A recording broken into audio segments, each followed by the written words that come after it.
Hello there, traveler. Welcome to Quincy's Tavern. My name is Quincy, and I have the privilege and honor of providing tonight's meal while we patiently await for the 2023 ESO Global Reveal.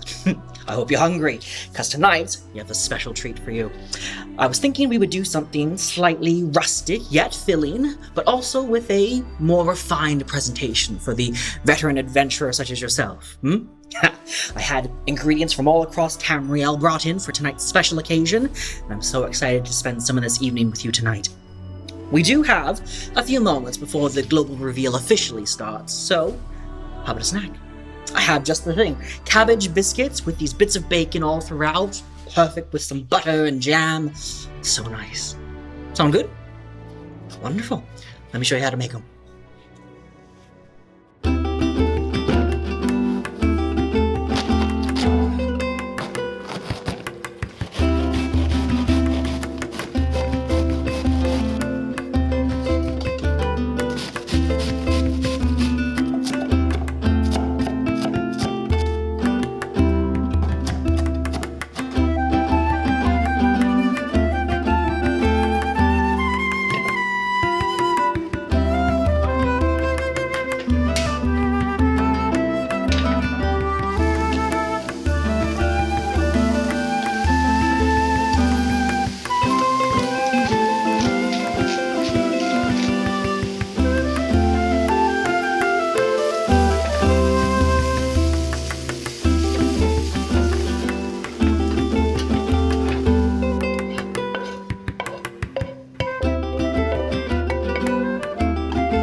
Alright, here you are, traveler.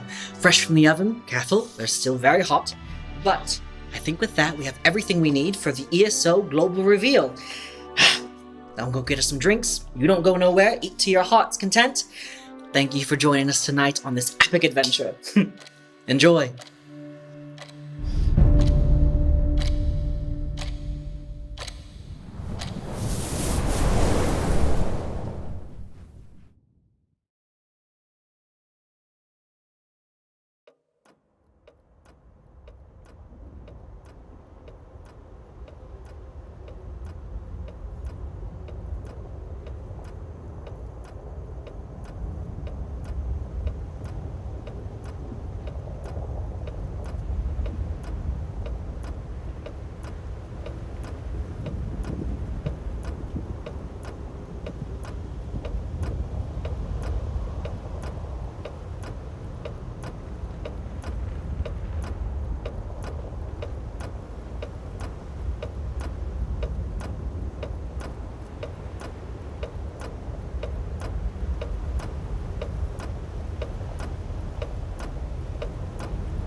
Welcome to the Elder Scrolls Online 2023 Global Reveal. Whether you're coming from our developer direct or just joining us now, we've got an incredible show today. Earlier today, ZeniMax Online Studio Director Matt Farrer shared some exciting details on the Elder Scrolls Online's next adventure.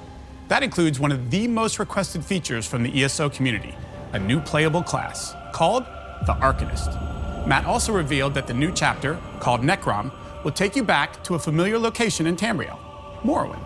And while there, you'll run into a familiar face, a well-known Daedric prince from the Skyrim Dragonborn DLC. That's just a taste of what's to come. We've got a lot of ground to cover, so let's get started. Once again, it's my great pleasure to introduce the Elder Scrolls Online's creative director and my friend, Rich Lambert.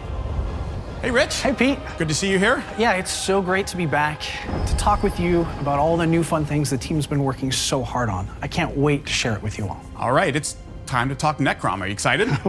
I'm thrilled for this year. We're going to be exploring a new story and theme centered around the Dark Elves and Hermaeus Mora. The best way to describe this story is shadow over Morrowind. But before I go into any more detail, we've got a great way to introduce you to the mood and feel of this arc. It's Elder Scrolls meets cosmic horror, and I can't wait for you all to see it. Well, they don't have to wait any longer. This is the Elder Scrolls Online Necrom.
That was awesome. Those mushroom towers really take me back. Yep. And some powerful moments in there, but let's start with breaking down the story in Necrom. Everything centers around Hermaeus Mora. We've explored small pieces of who this prince is in a few zones in ESO up to this point, but they're a complicated Daedric prince. Mora is the knower of unknown and hoards knowledge and secrets in their realm. Some of these secrets are just too dangerous for any being to know. There are hidden powers that threaten Mora's realm of Apocrypha, with the ultimate goal of uncovering one of these secrets. A secret so important and so dangerous that if discovered, it can unravel all of reality. This isn't just Tamriel that's in trouble, this is all of Nirn. Yes, absolutely. So where do our players fit into the mix? Players are essentially being tested by Mora to see if they are worthy to help aid them. So over the course of this adventure, players will become sort of a protector of this ultimate secret that these hidden powers are searching for. And there's also an opportunity for players to seek out other knowledge if they wish, to dig into some of the origins of our new playable class in the Arcanist. cool new playable class. I am so in, and I know a lot of our players are as well. Now, we're heading back to Morrowind this year, but it's not the Morrowind that everyone knows from the Elder Scrolls 3 or even from the 2017 chapter of ESO. So it's going to be familiar, different, a little bit of both? Yes, sir. We're going to be exploring the eastern portion of Morrowind, specifically the Telvanni Peninsula. It's still home to the Dunmer or the Dark Elves, so you're going to see that familiar alien landscape with the giant mushrooms and all the like, but it's got a very different feel than any of the locations that we've previously explored. And I'm guessing the city we saw, that was Necrom, yes? Yep. And we haven't seen that since the Elder Scrolls Arena, and it looks very different now. Yeah, a lot has changed since then, but yeah, Necrom is the main city in the chapter, and there's so much amazing lore around this. It's a city of the dead, where Dunmer families from all over Morrowind bury their deceased in these elaborate ceremonies.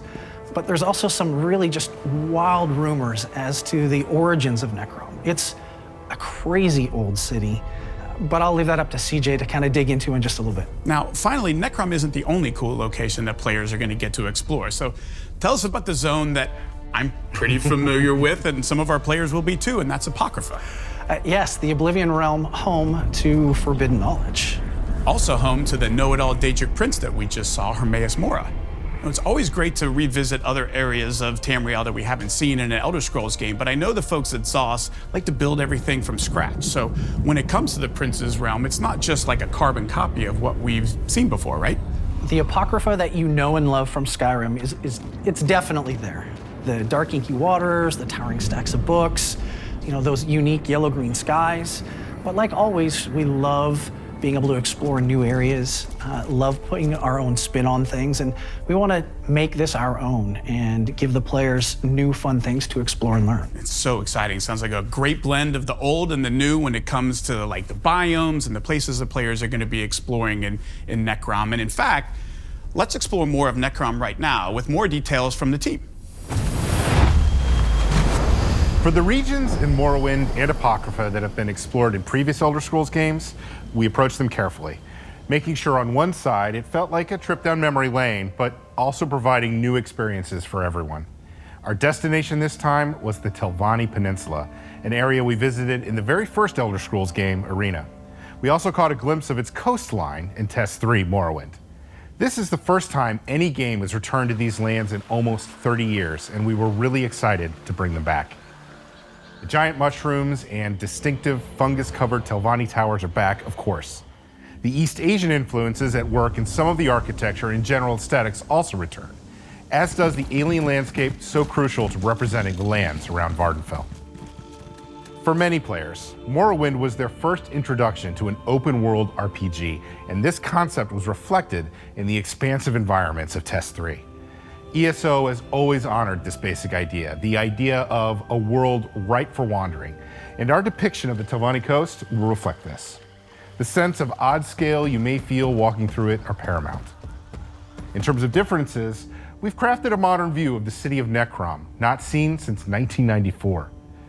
Getting to work on something elvish which predates the Tribunal is particularly interesting. Necrom is the Dunmer city of the dead, where all prominent Dark Elves gather to pay respects and lay to rest their honored departed. Lord Vivek, known as the warrior poet, spun some wild stories about the city's foundations, which may or may not be true. But what's definitely true is that the Dark Elves have a particular reverence for the city and its solemn purpose in their culture. It's naturally a cool thing to be able to contribute in any significant way to a long-standing piece of Elder Scrolls lore.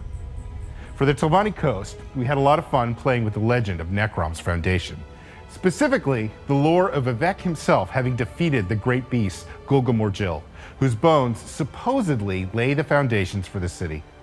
Entering Necrom for the first time, you're bound to notice the towering rib-like rock formations which envelop the city. The Dunmer have even added some runic symbols on the faces of the rocks themselves in recognition of their supposed origins. Is the legend true or simply apocryphal? Come tour the lands and make your own decision on that one. Necrom is intended to be monumental, reverent, and yet fit in with the shapes and forms we're used to seeing in Dark Elf architecture.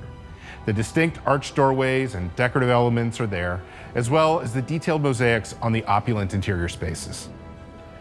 We specifically took a lot of inspiration from the classic Telvanni buildings in Morrowind. And finally, we have Apocrypha. Whenever we venture back into territories from previous Elder Scrolls games, we always try to make sure that our players feel like they're genuinely returning to lands they've traveled before. We took our initial visual cues from the Skyrim Dragonborn DLC. Then we expanded on the ideas presented in the original. We'll be sharing more details on the unexplored areas of Apocrypha later this year. For the meantime, let's talk about the parts that players are a little more familiar with. Some lands in Tamriel appear quite normal to our mortal eyes, and some, like the Telvanni coast, feel foreign. And then there are the Oblivion Plains, whose lands bend our mortal perceptions into the most alien landscape possible. In crafting the Plane of Apocrypha, it was important to remember that Hermaeus Mora doesn't really adhere to traditional ideas of good or evil as many other Daedric princes do. Likewise, Hermaeus Mora's realm isn't a representation of good or evil either. Our take here was to explore the idea of ancient records and how they might be represented physically in a plane such as this. We created fossilized impressions into the rock walls and emerging from the ground, representing the cataloging of all life, experience, and knowledge. Realms of Oblivion are extensions of their master, and so Apocrypha is a clearinghouse for knowledge. It's a repository. It is intended to feel like a place where ancient things and ancient ideas can be preserved, perhaps even hidden, but never lost. There's a ton of story emitting from these locations, from the environment to the architecture. Of course, the characters and creatures breathe even more life into our world. When we chose the setting for Necrom, we knew we had to deliver a story that lives up to this location, and the team had a lot of fun bringing this story to life. If you're not super familiar with any of the fantasy names that we've been talking about, imagine a holy necropolis in the middle of an ancient hierarchical society presided over by extremely powerful mages. Yeah, there's a lot of fun tensions there for us to play with. Necrom remains neutral territory in regards to the great houses of Morrowind. Keeping the City of the Dead neutral means all Dark Elves can appease their ancestors and ensure their bodies are taken care of, even as the Three Banners War rages on. This is incredibly important since the tradition of bringing the dead to Necrom predates the Tribunal and the creation of Dark Elves as we know them. It's an integral part of the Dark Elves' cultural identity. In other words, this is an ancient City of the Dead which isn't controlled by any one Dark Elf house, even though it's surrounded by the Telvanni Magisters, some of the most egotistical and powerful mages in the entirety of Tamriel. But the peninsula isn't the only place you'll get to explore. As a writer and certified library nerd, I'm so excited that this year we get to take you to Apocrypha for the first time since the Dragonborn DLC. You'll be accompanied by Laramel the Wise, a powerful mage who works with Hermaeus Mora, the Prince of Forbidden Knowledge. Notice I said with and not for. Laramel doesn't worship Hermaeus Mora. They have a working relationship that's built on mutual respect. As much respect as Hermaeus Mora can have for a mortal. See, mortals don't really survive in Apocrypha for a long time.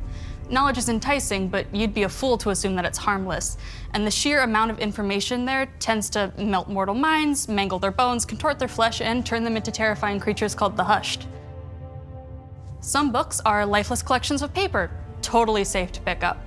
But others house tome shells, small Daedra who live between the pages of Apocrypha's first editions.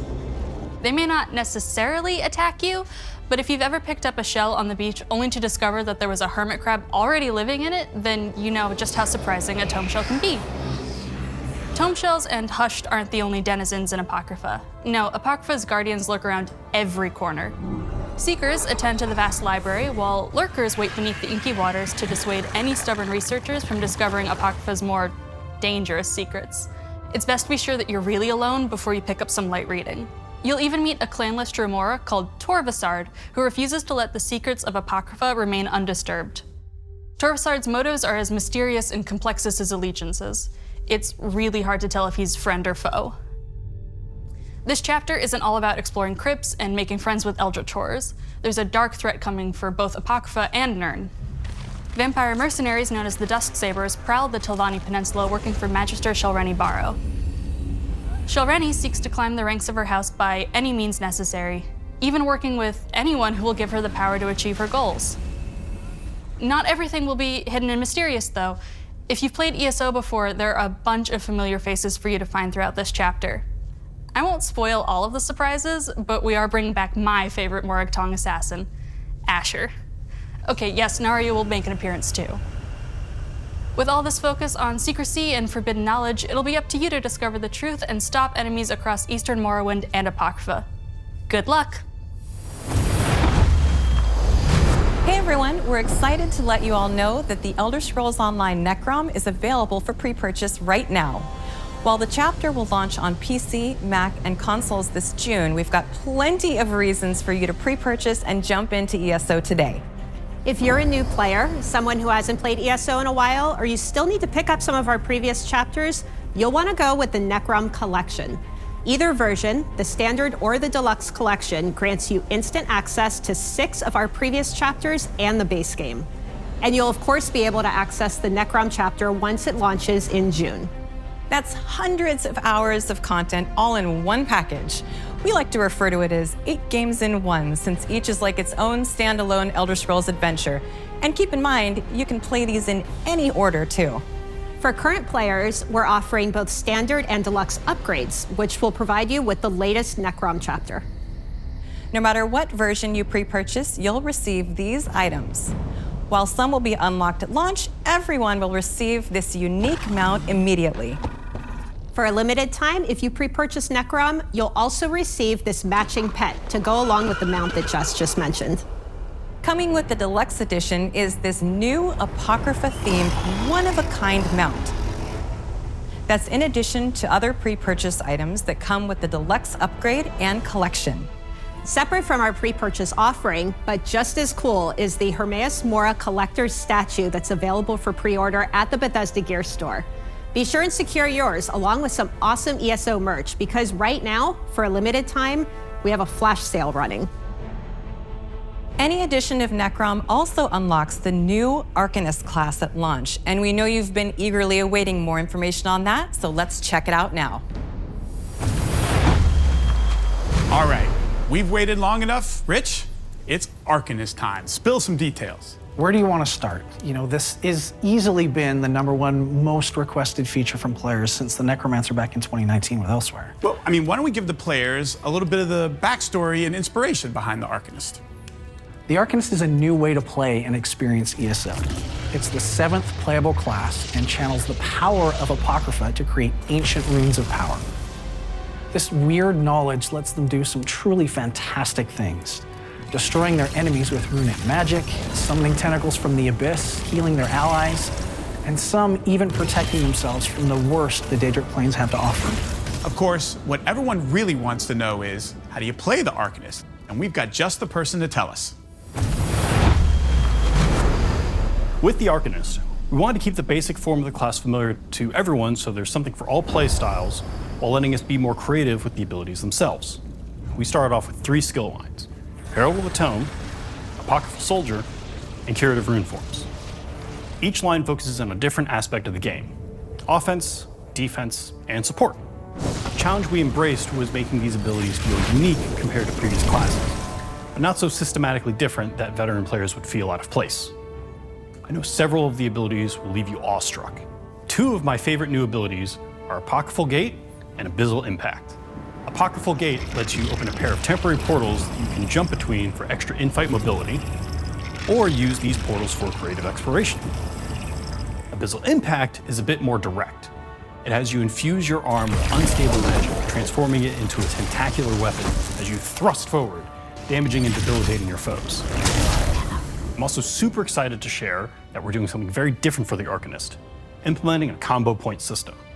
In this system, certain abilities will build points, while others will spend them, giving them an extra bit of oomph by enhancing or augmenting the ability. We're aiming for this to be something that all players can easily get a handle on, so no one should worry that this class will be too technical to play. I can't let too much out of the bag yet though, so the rest will have to be a secret for now. We were initially coming up with the Arcanist, we had a ton of ideas and inspiration coming from all sorts of places: movies, comics, classic literature, and both retro and modern games. There was even a handful of anime references. And while we had a lot of great ideas, there was one that led us to a major breakthrough and helped bind everything together: the Black Books of Hermaeus Mora.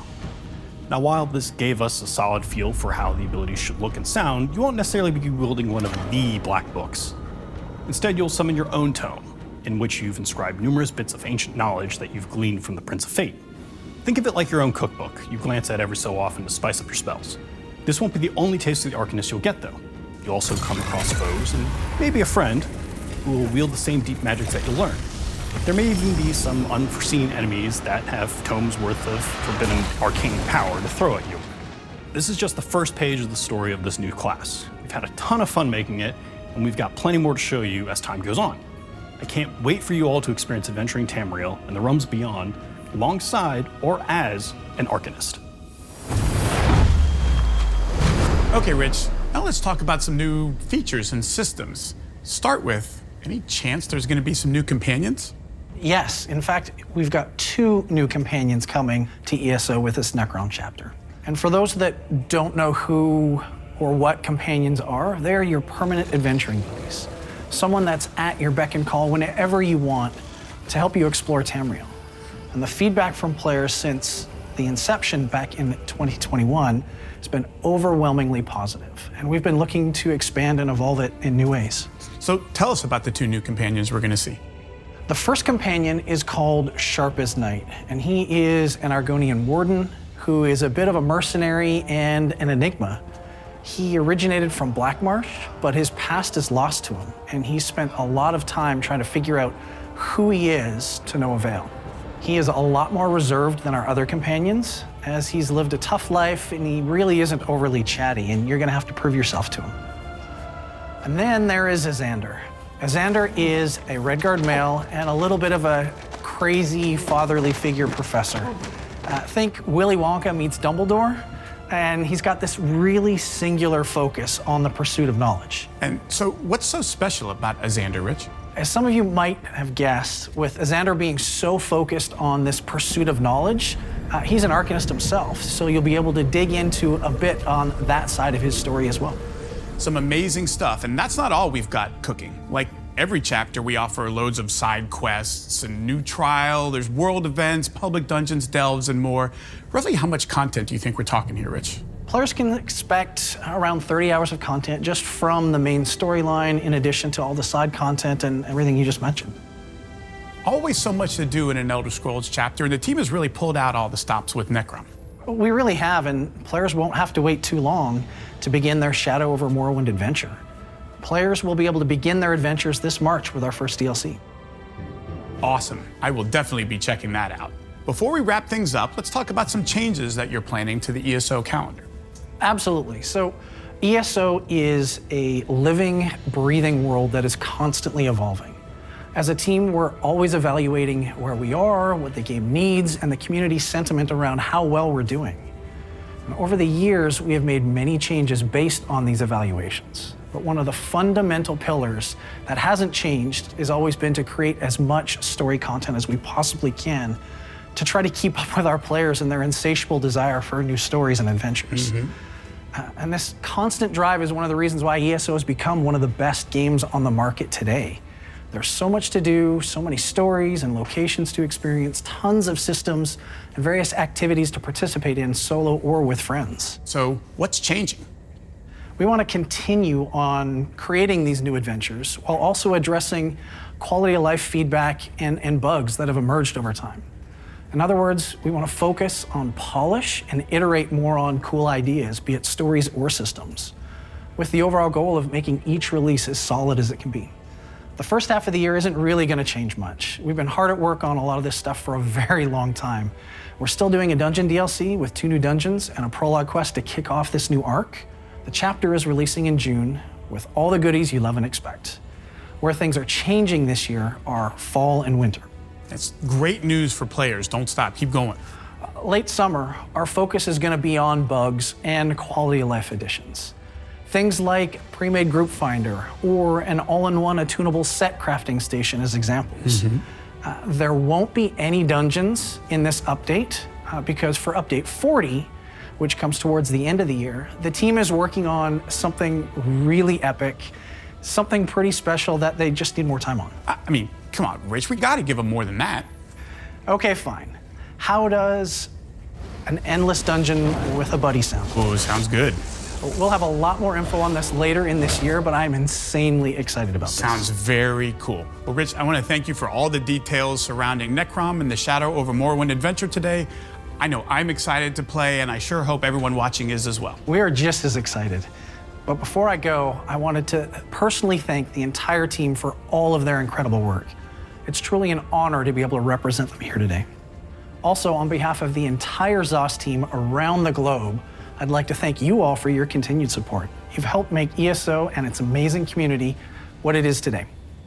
All right, let's throw it back to Jess and Gina to fill everyone in on in-game events, talk guilds, and more. So it's obviously no secret that there's always something to do in ESO.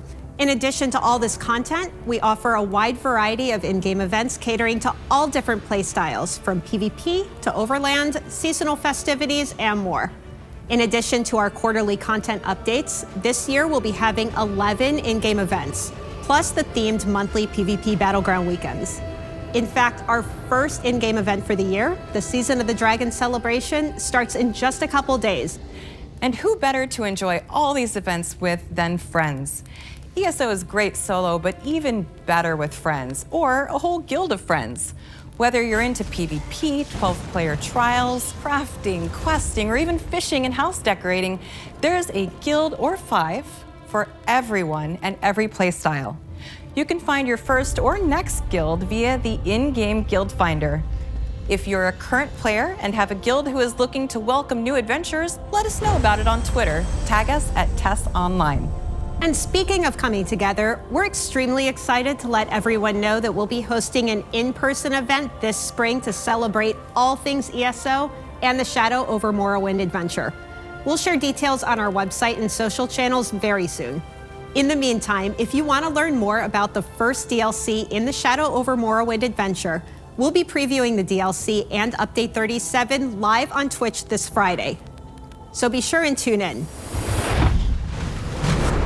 That was a packed show. Lots of change, lots of new. A quick reminder that ESO Necrom is available for pre-purchase right now. Visit ElderScrollsOnline.com or your favorite online retailer and claim your mount and pet today. ESO Necrom launches this June, and believe it or not, we're just getting started. Stay tuned in the months leading up to launch for even more info. Thanks for spending your time with us. We'll see you in Tamriel.